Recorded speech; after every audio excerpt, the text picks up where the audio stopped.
நமக்கு role model, நமக்கு முன்னுதாரணம் அல்லாஹ்வுடைய தூதர் ஸல்லல்லாஹு அலைஹி வஸல்லம் தான். லக்கத் கான லக்கும் ஃபி ரசூலில்லாஹி உஸ்வத்துன் ஹஸனா. அல்லாஹ்வுடைய தூதரிடத்தில் ஃபி ரசூலில்லாஹி, அல்லாஹ்வுடைய தூதரிடத்தில் உங்களுக்கு அழகிய முன்மாதிரி இருக்கு. எல்லாம் அவங்க மேல கீழ ஆடை, அவங்களுடைய முகம், அவங்களுடைய தோற்றம், அவங்களுடைய உணவு, அவங்களுடைய பழக்கவழக்கம், அவங்களுடைய வாழ்வு முறை எல்லாம் உங்களுக்கு உஸ்வத்துன் ஹஸனா. அல்லாஹ்வுடைய தூதரையும் அல்லாஹ்வையும் நேசிக்கக்கூடிய ஒரு மனிதன் அல்லாஹ்வுடைய தூதரை தான் முன்மாதிரியா எடுத்துப்பான். ஏன்னா இன்னைக்கு சினிமாக்களை பார்த்தோ இல்லை சோஷியல் மீடியாக்களை பார்த்தோ அவர்களை மாதிரி முடிவெட்டுவதும் அவர்களை போல் நான் ஆக வேண்டும் அப்படின்னு எண்ணம் கொண்டு வர்றதும் ஒரு மிகப்பெரிய ஒரு விஷயமா பார்க்குறோம். ஸோ நான் யாரை ரோல் மாடலாக எடுத்துக்கணும்?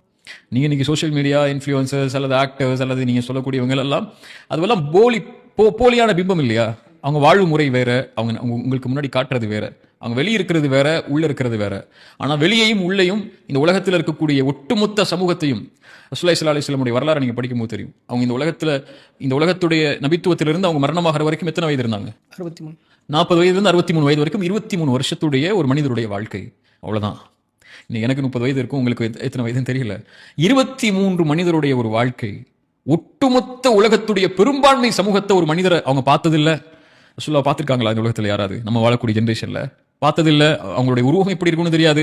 தலைவர்களுக்கு இருக்கிற மாதிரி சிலைகள் அவங்களுக்கு கிடையாது. அம்பேத்கருக்கோ அல்லது காந்திக்கோ நேருக்கோ அல்லது இந்த உலகத்துல பெரிய பெரிய தலைவர்களா வாழ்ந்து மறைந்த ஹிட்லருக்கோ இந்த மாதிரி பெரிய பெரிய தலைவர்களுக்கோ இந்த மாதிரி சிலைகள் அவங்களுக்கு கிடையாது. உருவம் கிடையாது, எதுவும் அவங்களுக்கு கிடையாது. ஆனா 23 வருடத்துடைய ஒரு மனிதருடைய வாழ்க்கை ஒட்டுமொத்த உலகத்துடைய மனிதத்துடைய பெரும்பான்மை சமூகத்தை அந்த மனிதரை நேசிக்கிற அளவுக்கு ஆக்குதுன்னா, அப்ப அந்த மனிதருடைய வாழ்க்கையை தவிர யாருடைய வாழ்க்கை முன்னுதாரணமா இருக்க முடியும்? இல்லையா? 100ங்கிற புக்கு பத்தி உங்களுக்கு தெரியும். 100 லீடர்ஸ்ங்கிற புக்கு எழுதினவர் கிறிஸ்டின் இல்லையா? அவர் என்ன சொன்னாரு? என் தலைவர் நான் பின்பற்றக்கூடிய ஒரு இயேசு தான், ஜீசஸ் தான். ஆனா ஜீசஸை நான் எல்லா இடத்துலையும் ஃபிட் பண்ணி பார்க்க முடியாது. ஒரு குடும்பத்திலேயோ, நான் ஒரு தொழிலையோ, நான் வேற துறைகள்லையோ ஃபிட் பண்ண, ஒரு போர்க்களத்திலேயோ நான் ஜீசஸை ஃபிட் பண்ணி பார்க்க முடியாது. அவர் அந்த இடத்துல வைக்க முடியல என்னால. ஆனா நான் அந்த ரிலீஜனுக்கு ஆப்போசிட்டான ஒரு இடத்துல தான் வர்றேன். ஆனா எனக்கு இவரை விட்டுட்டு போக முடியல. ஏன்னா குடும்பத்திலையும் சரி, நட்புலையும் சரி, தொழிலையும் சரி, போர்லையும் சரி, குழந்தைகளை வளர்க்கறதையும் சரி, தந்தையுடைய ஸ்தானத்திலையும் சரி, நண்பருடைய ஸ்தானத்திலையும் சரி, அல்லது ஒரு உதவிங்கிற ஸ்தானத்திலையும் சரி, மற்ற சமூகத்தோட வாழக்கூடிய ஸ்தானத்திலையும் சரி, போர்க்களங்களையும் சரி, நாடுகள் நிர்வகிக்கக்கூடிய திறன்லையும் சரி, பொருளாதாரத்தை நிர்வகிக்கக்கூடிய திறன்லையும் சரி, இவரை விட்டுட்டு நான் வேற யாரை கொண்டு வைக்க முடியும்னு சொல்லி முதலிடம் கொடுத்தாரு இல்லையா? இப்போ இந்த உலகத்துக்கே ஒரு மனிதருடைய வரலாறு தெரிந்தால் இந்த உலகம் எல்லாம் சொல்லும் முஹம்மது ரசூலுல்லாஹ் ஸல்லல்லாஹு அலைஹி வஸல்லம் தான் இந்த உலகத்துக்கே முன்மாதிரின்னு சொல்லி.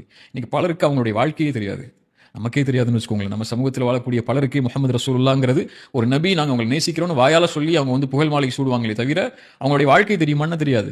எங்க பிறந்தாங்க, எந்த ஆண்டு பிறந்தாங்க, எத்தனை குழந்தைகள், எத்தனை மனைவிமார்கள், எத்தனை மக்கள் அனுபவிச்ச சிரமங்கள் என்ன, மதீனா அனுபவிச்ச சிரமங்கள் என்ன, பத்ர் என்ன, உஹத் என்ன, கேளுங்க, தெரியாது. எந்த வயசுல மரணிச்சாங்க தெரியாது. என்ன அவங்களுடைய வரலாற்றில் நடந்த முக்கியமான நிகழ்வுகள் தெரியாது, பலருக்கு தெரியாது. நம்மளே குற்றவாளியா இருக்கிறோம்.